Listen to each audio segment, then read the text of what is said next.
नमस्कार नमस्कार। मैं डॉक्टर अंजू अग्रवाल आपके समक्ष पुनः जयशंकर प्रसाद के आंसू गीति काव्य की व्याख्याएं लेकर उपस्थित हूँ। जैसा कि हम पढ़ रहे हैं, व्याख्यान में देख रहे हैं कि प्रसाद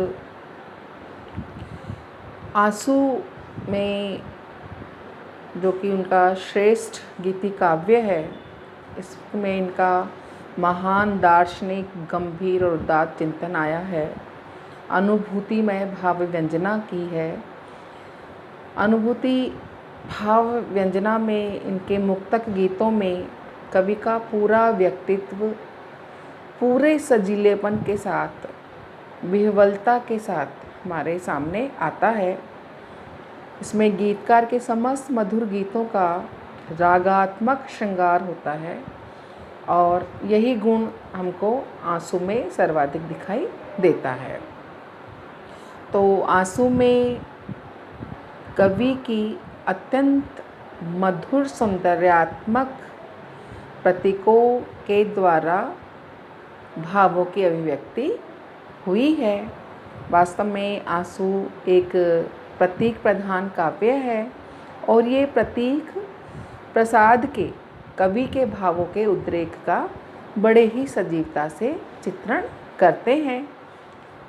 इसी चित्रण को हम आगे बढ़ाते हैं। विद्रोम सीपी संपुट में मोती के दाने कैसे, है हंस न शुक यह फिर क्यों चुगने की मुद्रा ऐसे। सौंदर्य वर्णन चल रहा है नायिका का। जयशंकर प्रसाद अपनी नायिका का सौंदर्य का वर्णन कर रहे हैं। आगे कह रहे हैं सौंदर्य वर्णन करते हुए कि विद्रोह, मूंगे को कहते हैं विद्रोह।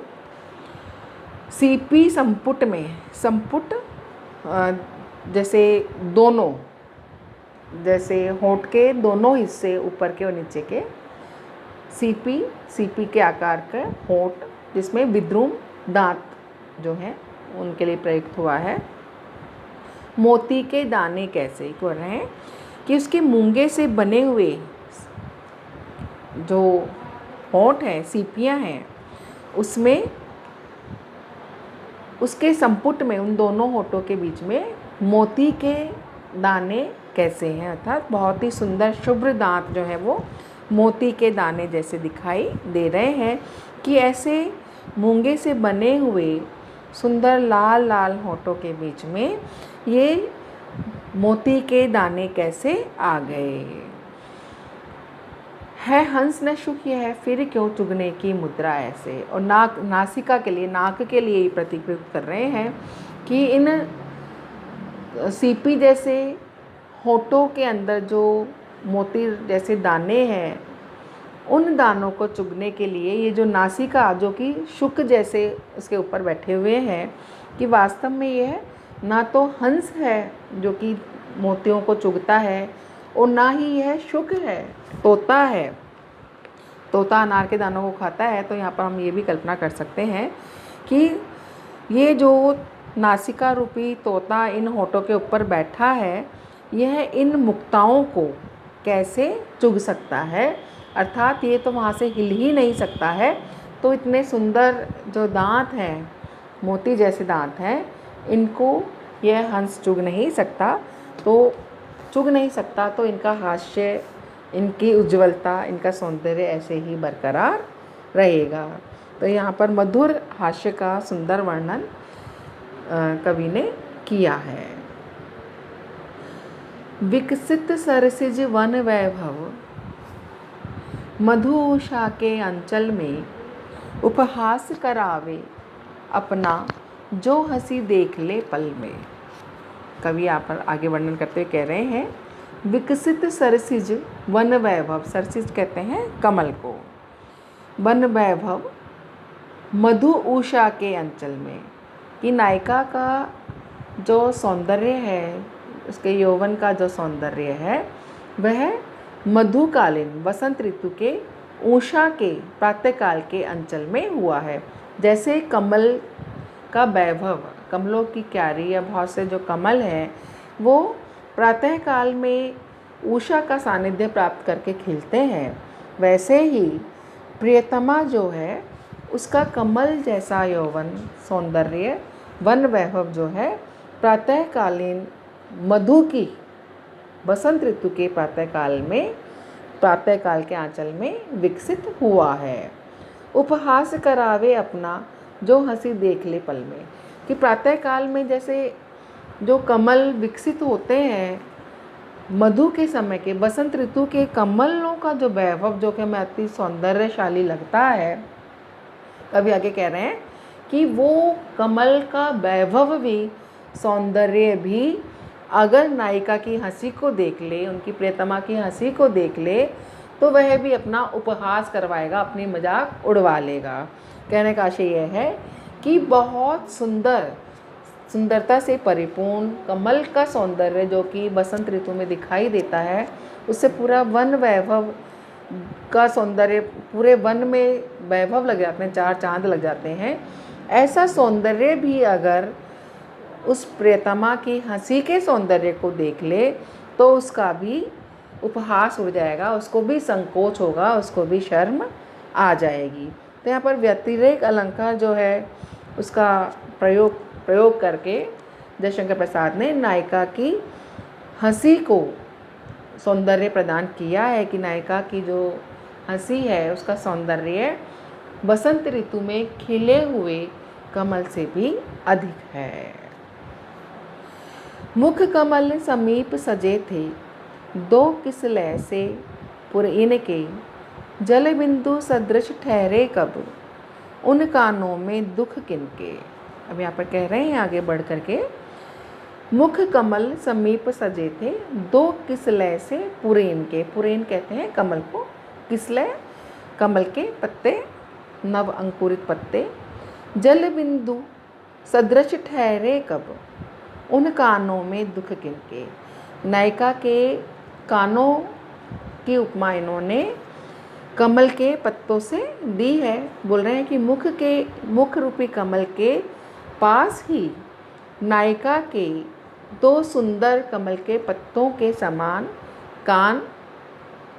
कान हैं, सुशोभित हो रहे हैं, और वो कान जल बिंदु सदृश ठहरे कब, उन कानों में दुख किनके।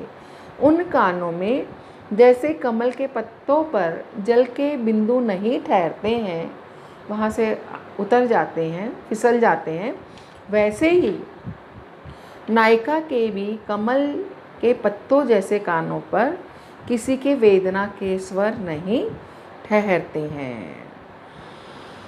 थी किस अनंग के धनु की वह शिथिल शिंजनी दुहरी, अलबेली बाहुलता या तनु छवि सर की नवलहरी। आगे वर्णन करते हुए कह रहे हैं कवि कि प्रियतमा की भुजाओं की यहाँ पर सौंदर्य का वर्णन कर रहे हैं। प्रियतमा की भुजाओं का वर्णन करते हुए कवि कह रहे हैं, या फिर किस अनंग कामदेव को कहते हैं अन अंग, जिसके अंग नहीं हैं, जो शरीर ही नहीं है, इसका शरीर नहीं है। किस अनंग के धनु की वह शिथिल शिंजनी प्रत्यंचा को कहते हैं दुहरी, कि उसकी जो बाहें हैं, प्रियतमा की जो भुजाएं हैं, वो किस अशरीरी कामदेव के धनुष की ढीली की गई दुहरी शिंजनी दुहरी, ढीली की गई प्रत्यंचा है।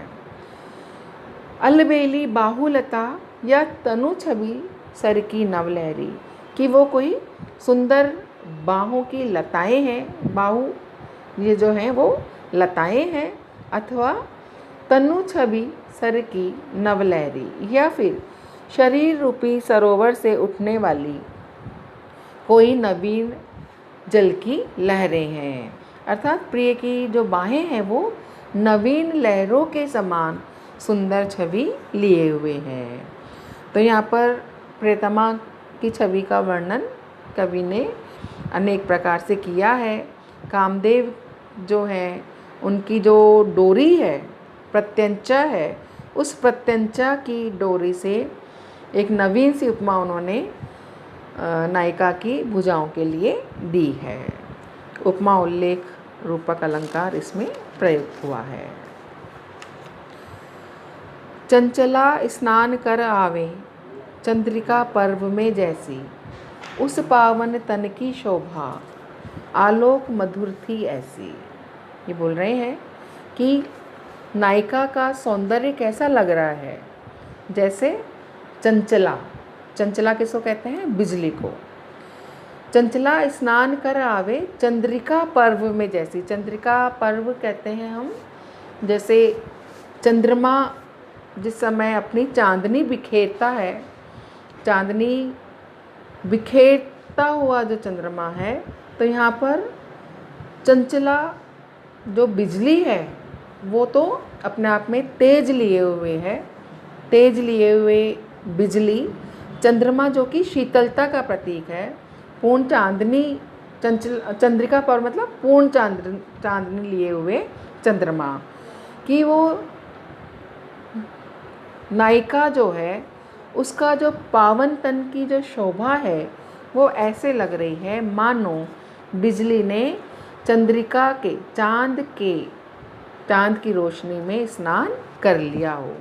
जिस प्रकार से तेज चंचल जो बिजली है वो शीतल चांदनी के सरोवर में स्नान कर लेने पर जिस तरीके की आभा बिखेरती है, वैसी ही आभा इस समय नायिका के शरीर की मधुरता बनी हुई है, वैसी ही शोभा बनी हुई है, सौंदर्य बना हुआ है। भाव यह है कि प्रियतमा कवि की जो प्रिया है, तो कवि की जो नायिका है वो गौरवर्णीय है, और जिस प्रकार से चंचल बिजली चांदनी में स्नान करके शीतल हो जाती है, वैसे ही यहाँ पर नायिका भी बहुत शीतल सौंदर्य लिए हुए मधुरिमा से परिपूर्ण लग रही है। तो यहाँ पर बहुत ही सुंदर कल्पना कवि ने की है कि कैसे कोई नायिका जो कि अपने आप में सौंदर्य का तेज लिए हुए है, चंचलता लिए हुए है, वह चंचलता कैसे चंद्रमा की शीतलता में स्नान करके शीतल भी हो गई है। तो ऐसी सुंदर कल्पना यहाँ पर जयशंकर प्रसाद ने की है। छलना थी तब भी मेरा, उसमें विश्वास घना था, उस माया की छाया में कुछ सच्चा स्वयं बना था। अब कभी यहाँ पर नक्शिक वर्णन पूरा कर चुका है नायिका का, और नायिका का सौंदर्य वर्णन करते हुए अब नायिका उसको अप्राप्य है। कवि ने ये मान लिया है कि ये सारा सौंदर्य जो वर्णन उसने किया है, नायिका उससे दूर है, सौंदर्य वर्णन उसने कर लिया है, तो ये सारी कवि के लिए छलना है कि ये सब मेरे लिए जो नायिका का सौंदर्य है, नायिका का प्रेम है, वो सब मेरे लिए छलना है। उसके बावजूद भी उसमें मेरा घना विश्वास है, उसके प्रेम में मेरा विश्वास घनीभूत है, वो विश्वास मेरा कम नहीं होता। उस माया की छाया में कुछ सच्चा स्वयं बना था, कि वो माया की छाया ही थी। नायिका का सौंदर्य, नायिका का प्रेम मेरे लिए माया की छाया के समान था, लेकिन फिर भी मैं अपने आप को उसमें सच्चा और अच्छा मान पा रहा था। स्वयं ही मैं सच्चा और सही था, चाहे वह माया थी, चाहे वह छलना थी, लेकिन मेरा प्रेम विशुद्ध था, निस्वार्थ था, सुंदर था और सच्चा था। इस